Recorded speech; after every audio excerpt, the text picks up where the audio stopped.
예레미야 4장 1에서 31절 말씀입니다.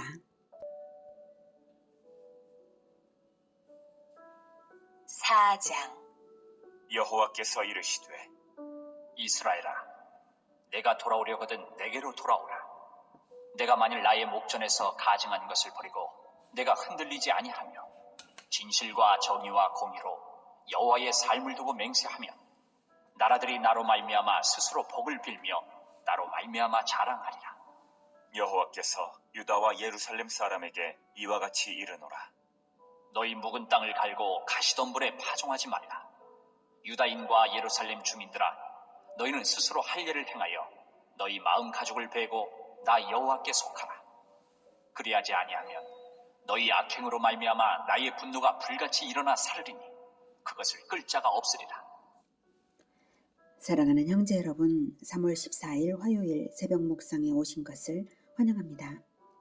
예레미야의 둘째 설교가 3장부터 계속 진행 중이고요. 먼저 입술로만 회개를 말하지만 행동에 결단이 없는 선민 이스라엘을 향해 참된 회개를 촉구하고 있습니다. 제2설교는 제1설교와 마찬가지로 요시야 왕 때 선포된 것인데요. 제1설교가 본격적 종교개혁 단행 이전이었고 유다의 죄의 고발에 강조점이 있었다면 제2설교는 진실된 회개의 촉구에 보다 강조점이 있습니다. 그러므로 제1설교 때와는 배경을 약간 달리한다는 점에서 배경을 먼저 살핀다면요. 주전 722년 북이스라엘의 우상숭배로 인해서 하나님의 심판의 도구인 아수르에 멸망한 이래 남유다는 북이스라엘의 멸망이 주는 교훈을 보고도 히스기야 때의 잠시 반짝 개혁 이후에는 므낫세와 아몬의 통치기에 더 극심한 우상숭배에 빠져들었습니다. 그리고 나서 요시야가 즉위하여 주전 629년경 종교개혁을 단행하던 즈음에 예레미야가 제1설교를 했고요. 그리고 주전 622년 성전 수리 도중 율법책을 발견함으로써 개혁의 가일층 박차를 가하게 됩니다. 그러나 요시야의 종교개혁은 위로부터의 개혁으로서 이미 백성들 가운데 이미 뿌리를 깊게 내린 우상숭배를 온전히 척결하는 데는 실패했습니다. 즉 백성들은 성전 예배도 드리고 여전히 이전의 우상숭배도 계속하면서 율법의 요구와는 거리가 먼 삶을 살았습니다. 이에 예레미야는 제2설교를 통하여서 유다 백성의 참된 회개를 촉구하고 그럼에도 불구하고 회개하지 않는다면 엄중한 심판이 있을 것을 경고하고 있는 것입니다. 본문 4절까지는 3장에서 백성들의 회개에 대한 하나님의 응답을 4절까지 말씀했습니다. 지난 백성들의 회개의 말이 예레미야 3장 22절 하반절부터 25절까지인데요. 제가 읽어드리겠습니다. 보소서 우리가 주께 왔사오니 주는 우리 하나님 여호와이심이니이다. 작은 산들과 큰 산 위에서 떠드는 것은 참으로 헛된 일이라. 이스라엘의 구원은 진실로 우리 하나님 여호와께 있나이다. 부끄러운 그것이 우리가 청년의 때로부터 우리 조상들의 산업인 양떼와 소떼와 아들들과 딸들을 삼켜 싸운즉 우리는 수치 중에 눕겠고 우리의 치욕이 우리를 덮을 것이니 이는 우리와 우리 조상들이 청년의 때로부터 오늘까지 우리 하나님 여호와께 범죄하여 우리 하나님 여호와의 목소리에 순종하지 아니하였음이니이다. 이랬더니 백성들이 이랬더니 하나님께서는 그 회개를 일단은 받으시면서 진심으로 회개한다면 돌이킬 때의 조건을 4가지 말씀하신 것이 4절까지입니다. 먼저 첫째, 나의 목전에서 1절 나의 목전에서 가증한 것을 버리고 네가 흔들리지 아니하면 이것입니다. 이전에 섬기던 우상을 완전히 제거하고 한결같이 여호와만을 섬기라. 우상의 제거가 없이는 회개가 아닌 것이죠. 자, 두 번째 2절 진실과 정의와 공의로 여호와의 삶을 두고 맹세하면 여호와께서 살아계심을 두고 맹세함으로 살아계신 하나님이 회개한 자의 삶에 나타나 진실과 정의와 공의가 나타나도록 살라. 그러면 나라들이 나로 말미암아 스스로 복을 빌며 나로 말미암아 자랑하리라. 이때 나라들은 공동체들을 말합니다. 유다는 물론 진정한 회개로서 새 사람이 되고 새 나라가 되면 자랑할 만한 복된 나라가 된다는 것이죠.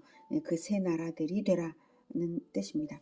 그 다음 셋째 3절 너희 묵은 땅을 갈고 가시덤불에 파종하지 말라.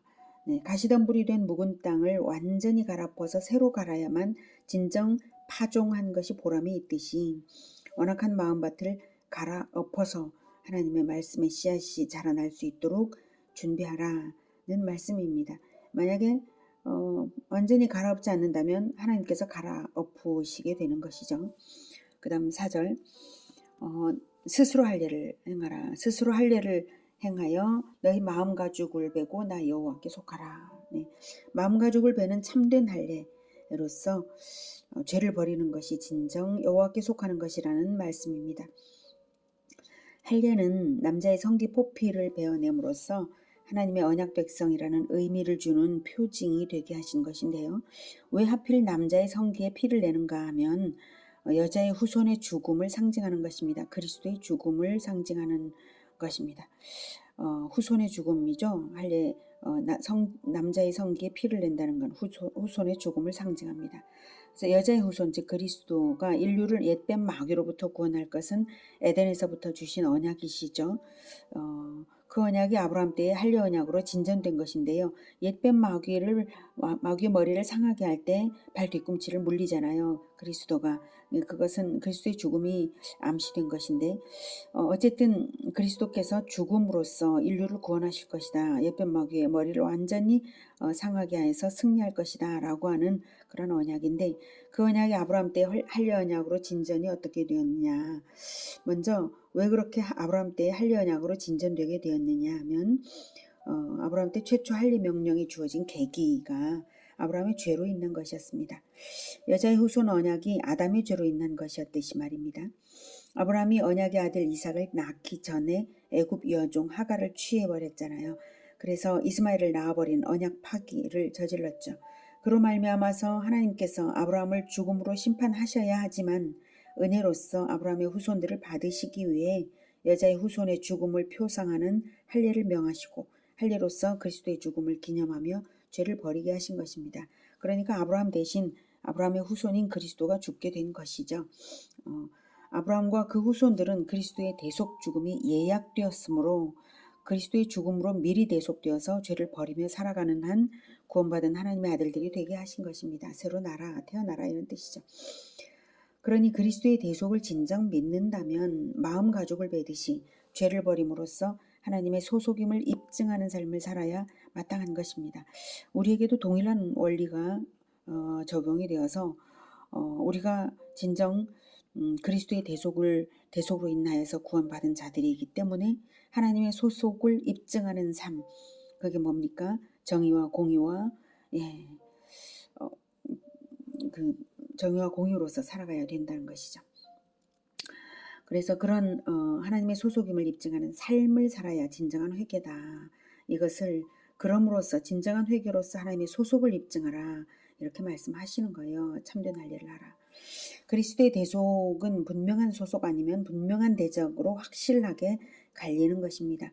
그리스도께서 대신 심판당하시는 데에는 인류가 그리스도를 죽임으로 인류는 심판당하신 그리스도 안에 들거나 아니면 그리스도를 죽이는 자 안에 들거나 완전히 갈라집니다. 영적으로 양대 진영 외에 중간지대는 없습니다. 그러므로 구원 아니면 심판입니다. 그래서 그리하지 아니하면 4절에 말씀하시죠. 그리하지 아니하면 너희 악행으로 말미암아 나의 분노가 불같이 일어나 사르리니 그것을 끌 자가 없으리라. 네, 분명한 회개를 하라. 이렇게 말씀하셨어요. 하나님의 심판의 불을 끄는 것은 오직 그리스도의 보혈인데 그리스도 안에 있는가 하는 것은 할례의 의미가 나타나는 삶을 살아가는 것 외에는 없기 때문입니다. 5절부터는 거듭된 회개의 촉구에도 불구하고 돌이키지 않는 유다를 향해서 하나님께서 임박한 심판을 경고합니다. 그래서 3장에서는 회개했지만 4장에서는 하나님께서 받아주셨으나 변질되어서 다시 온전한 회개를 하지 못하는 변질된 유다에게 심판 경고가 되는 것이죠. 5절.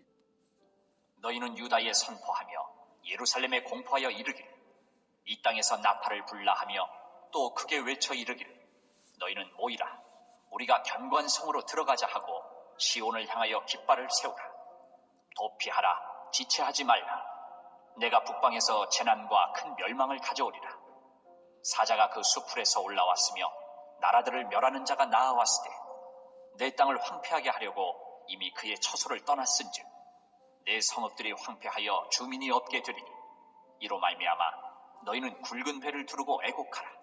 이는 여호와의 맹렬한 노가 아직 너희에게서 돌이키지 아니하였습니다. 여호와의 말씀이니라. 그날에 왕과 지도자들은 낙심할 것이며 제사장들은 놀랄 것이며 선지자들은 깜짝 놀라리라. 내가 이르되 슬프도소이다 주 여호와여, 주께서 진실로 이 백성과 예루살렘을 크게 속이셨나이다. 이르시기를 너희에게 평강이 있으리라 하시더니 칼이 생명에 이르렀나이다. 네, 북방 민족을 통해서 유다를 징벌하실 것이라는 말씀인데요. 5절. 네, 너희는 유다에 선포하며 예루살렘에 공포하여 이르기를 이 땅에서 나팔을 불라며 또 크게 외쳐 이르기를 너희는 모이라 우리가 견고한 성읍으로 들어가자 하고 시온을 향하여 깃발을 세우라 도피하라 지체하지 말라. 내가 북방에서 재난과 큰 멸망을 가져오리라. 여기서 유다 예루살렘은 속히 도피해야 할 선민들을 말하고요. 그들이 도피할 시온과 견고한 성과 시온은 물리적인 성을 말씀하시는 것은 아닙니다. 실제로 주전 586년 바벨론의 느부갓네살의 침공으로 완전 멸망할 때에 백성들이 도피할 견고한 성이 따로 있지는 않았으니까요. 이 시온을 향하여 깃발을 세우라라고 할 때 이 깃발은 그 시온을 향하여 기호를 세우라. 기호로 번역이 됩니다. 이때 기호는 기준으로도 번역되는 말입니다. 즉 진정한 구원의 기준이 되는 시온성 되시는 견고한 성 되시는 그리스도께 합당하게 하여서 그리스도께 도피하라 이 뜻입니다. 즉 마음의 할례를 갖춰서 진정한 구원 안에 속히 들어가서 심판을 피하라 라는 뜻입니다. 7절. 사자가 그 수풀에서 올라왔으며 나라들을 멸하는 자가 나와왔으되 이때 사자는 바벨론의 느부갓네살 왕을 비유한 것이고요. 네 땅을 황폐하게 하려고 이미 그의 처소를 떠났은즉 그의 처소를 떠났다는 것은 이미 실행 단계다. 즉 심판의 임박성과 동시에 또한 확정적이고 결코 취소될 수 없다는 것을 의미합니다. 8절. 이로 말미암아 너희는 굵은 배를 두르고 애곡하라. 이는 여호와의 맹렬한 노가 아직 너희에게서 돌이키지 아니하였음이라. 여호와의 말씀이니라. 그날에 왕과 지도자들은 낙심할 것이며 제사장들은 놀랄 것이며 선지자들은 깜짝 놀라리라. 여기서 왕과 지도자들, 제사장들, 선지자들이 놀라고 낙심하는 것은 그들조차도 구원의 길을 제시하지 못하던 자로서 구원의 기준에 미흡했음을 여실히 보여주는 것입니다. 사실 그들은 하나님의 심판이 결코 없으리라고 평강하다 말함으로써 백성들을 호도하던 자들입니다. 그러므로 기호를 세워서 완전한 구원의 기준 되시는 시온성 그리스도께 들어가는 것만 구원의 방법이지 그들에게 속아서는 안 됩니다. 완전한 할례의 의미가 살아있는 삶으로 들어가야 하는 것이지 적당히 할례의 표시를 가졌기 때문에 우리는 구원받았어 괜찮아 요렇게 말해서는 안 되는 것입니다. 10절에 내가 이르되 슬프도소이다 주 여호와여 주께서 진실로 이 백성과 예루살렘을 크게 속이셨나이다. 이르시기를 너희에게 평강이 있으리라 하시더니 칼이 생명에 이르렀나이다. 네, 하나님이 속이시는 자는 아니시죠. 그리고 예레미야는 평강을 말해본 적이 없습니다. 예레미야가 이 10절과 같이 말하는 것은 왕과 제사장들과 거짓 선지자들이 평강하다 하던 그 말을 일반 백성들은 하나님의 말씀으로 믿었으므로 결국 칼이 생명에 이르러서야 그들에게 속임당한 것을 깨닫고 슬퍼하게 될 것을 하수연조로 풍자적으로 예언하는 것입니다. 그러나 백성들이 속임을 당했다고 해서 심판이 속임당한 그들에게는 감해지는가 하면 그렇지 않습니다. 그들 자신도 속임을 당할 만한 이유가 그들 자신에게 있는 것입니다. 속인 말을 더 좋아했다는 것이죠. 하나님의 말씀을 믿지 않고 예레미야가 분명히 계속해서 경고를 함에도 불구하고 예레미야의 말을 믿지 않고 속이는 자들의 말을 믿었던 것은 본인들 책임입니다. 하나님의 진리의 말씀은 명백하게 율법으로 주어졌고요. 수백 년 유다 역사 속에 거듭 선지자들에 의해서 거듭 선포되었으므로 거짓된 자들에게 속임당한 백성들이라고 해서 항변할 정당성은 없는 것입니다. 그러므로 심판은 그 어떤 이유에도 조금도 머뭇거림 없이 신속하게 이루어질 것을 11절부터 말합니다. 그때에 이 백성과 예루살렘에 전할 자가 있어서 뜨거운 바람이 광야에 있는 헐벗은 산에서 내 딸 백성에게 불어온다 하리라.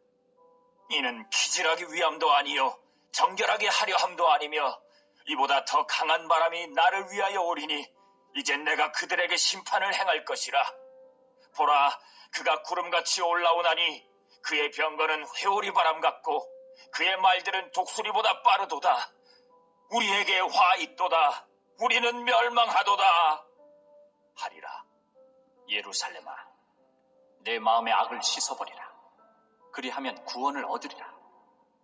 내 악한 생각이 내 속에 얼마나 오래 머물겠느냐. 하나님의 심판의 도구로 사용된 북방민족의 신속한 침공을 비유적으로 예언을 한 것입니다. 11절에 그때에 이제 뜨거운 바람이 온다고 하죠. 뜨거운 바람은 아라비아 사막에서 불어오는 시로코라는 열풍으로 심판을 비유한 것인데요. 바벨론 군대의 유다 침공을 마치 시로코 열풍처럼 임할 것이라는 말입니다. 이 열풍이 속임당했다는 등의 약간의 변명거리가 있는 자들을 구별해내는 역할을 할 것도 없이 임한다는 뜻으로 키질하기 위함도 아니다 라고 말하는 것입니다. 구별하지 않습니다. 다 죽이는 것이죠. 그래서 임시적인 것도 아니므로 정결하게 하려 함도 아닌 결정적 심판이라는 말입니다. 임시적으로 어떻게 좀 씻어보려고 이것도 필요가 없어져 버리는 것이죠.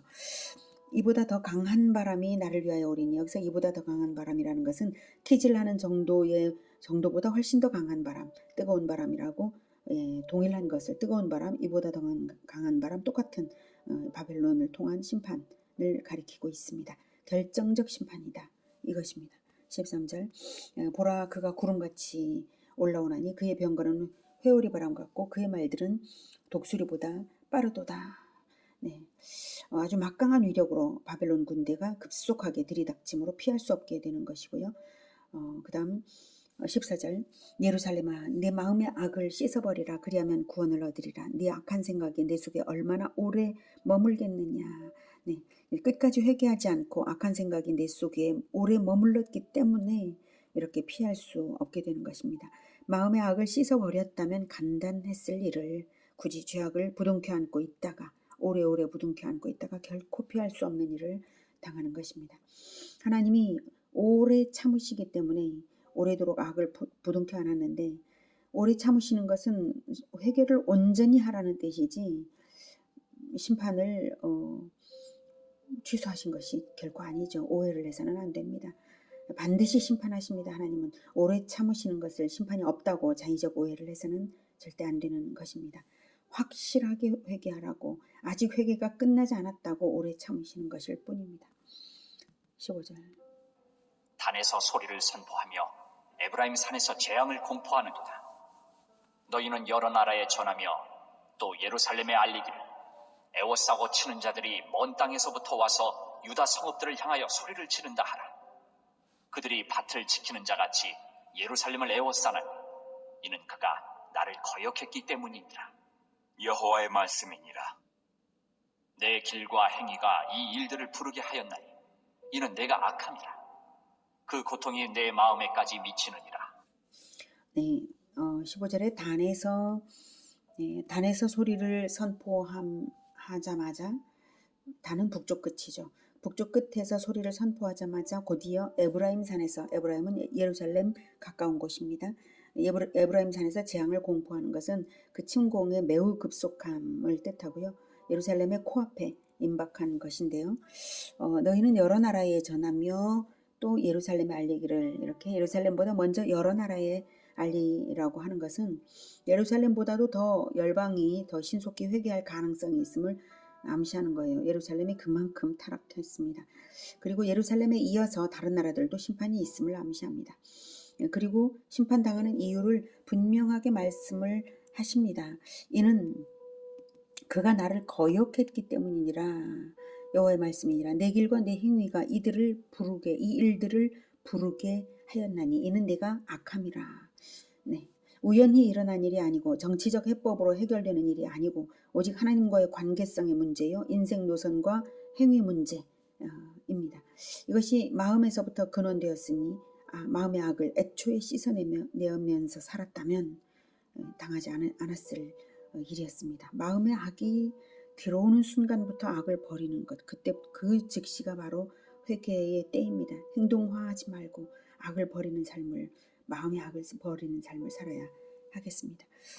그래서 17절에 그들이 밭을 지키는 자같이 예루살렘을 에워싼다. 밭을 지키는 농부가 자기 소출을 결코 포기하지 않는 것처럼 예루살렘을 차지할 목표를 포기하지 않고 바벨론은 끈질기게 포위해서 차지한다는 것인데요. 실제로 바벨론 군대는 시드기야 제9년 10월부터 제11년 4월까지 약 1년 6개월간 포위한 끝에 예루살렘을 함락시켰습니다.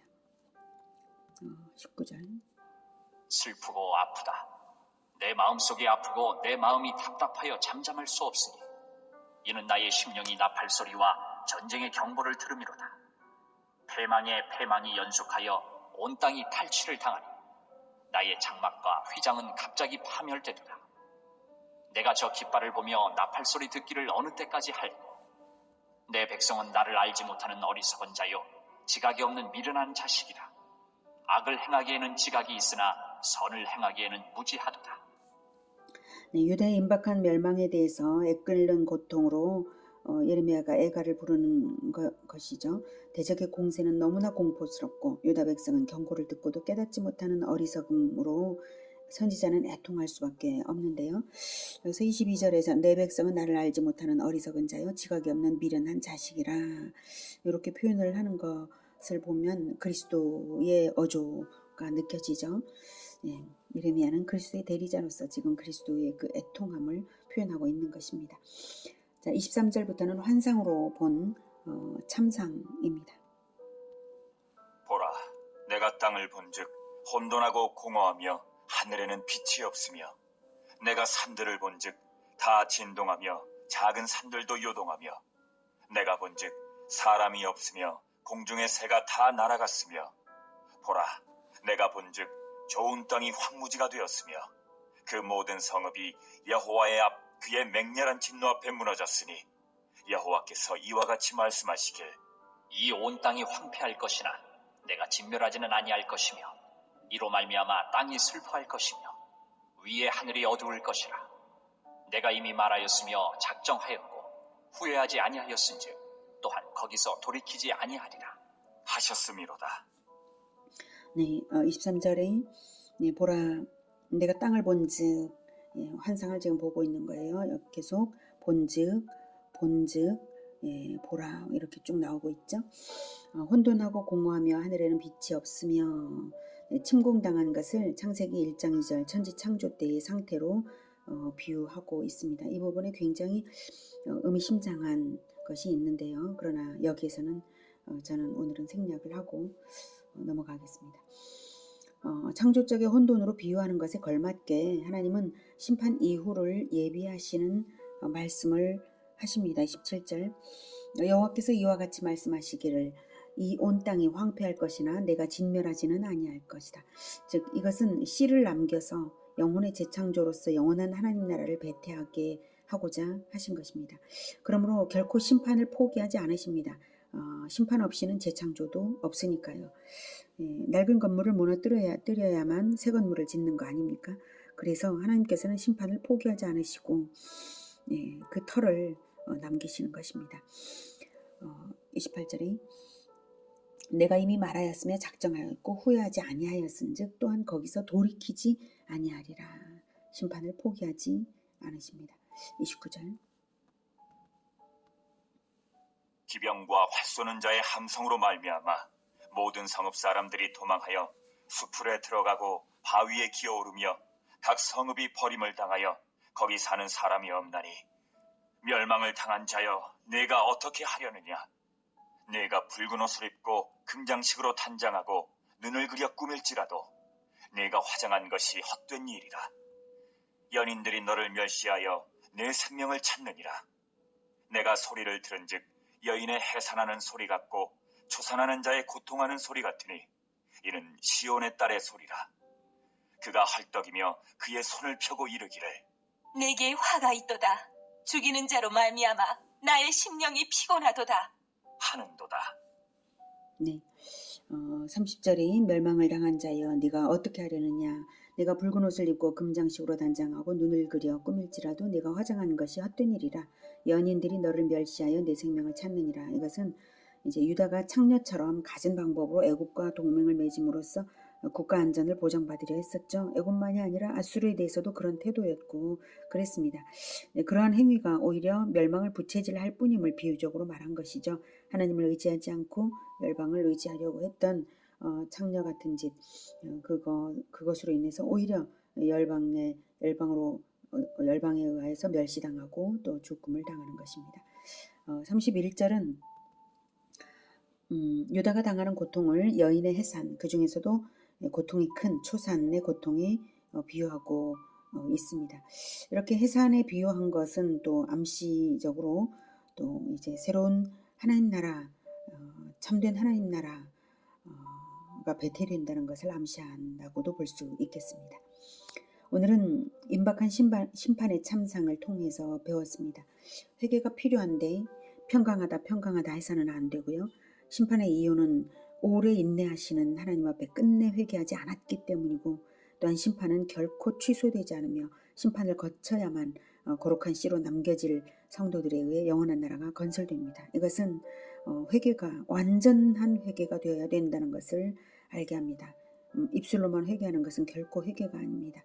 삶의 열매, 회개의 열매가 반드시 나타나야 되는 것입니다. 그러기 위해서 하나님은 심판을 포기하지 않고 거룩한 씨로 새로운 영원한 나라를 배태하시는 것입니다. 그러므로 진정한 회개는 신속한 회개와 회개의 열매를 나타내며 살아가는 것이고, 참된 복은 거룩한 씨를 이어가는 것입니다. 예수님 다시 오시는 날, 이 땅의 멸망을 거쳐서 완성될 영원한 나라를 오히려 바라보면서 완전한 회개의 삶이 열매로 나타나는 우리가 되기를 기원합니다. 기도하겠습니다. 하나님, 아직도 버려지지 않은 우리의 죄를 하나님 용서해 주시되 또한 씻어내어 주시옵소서. 예수 그리스도의 보혈로 씻어내어 주시고 우리를 새롭게 하여 주시어서 진정 영원한 하나님 나라를 열매로 맺는 우리 모두가 되도록 주님 도와주시기 원합니다. 지금 평강이 있는 것은 영원한 평강이 아니라 이 땅에서의 평강은 영원한 평강이 아니며 반드시 심판을 거쳐서 영원한 평강의 나라로 들어갈 것임을 우리가 기억하며 이 땅의 평강을 영원한 것으로 착각하여서 지금 내가 온전하다고 착각하지 않도록 주님 도와주시옵소서. 온전한 회개의 열매 맺는 것, 오직 하나님께서 우리를 깨닫게 하시는 것을 통해서 이루어 주시기를 원합니다. 주님 도와주시옵소서. 예수 그리스도 이름으로 기도드립니다. 아멘. 이어지는 시간은 개인 기도 시간입니다.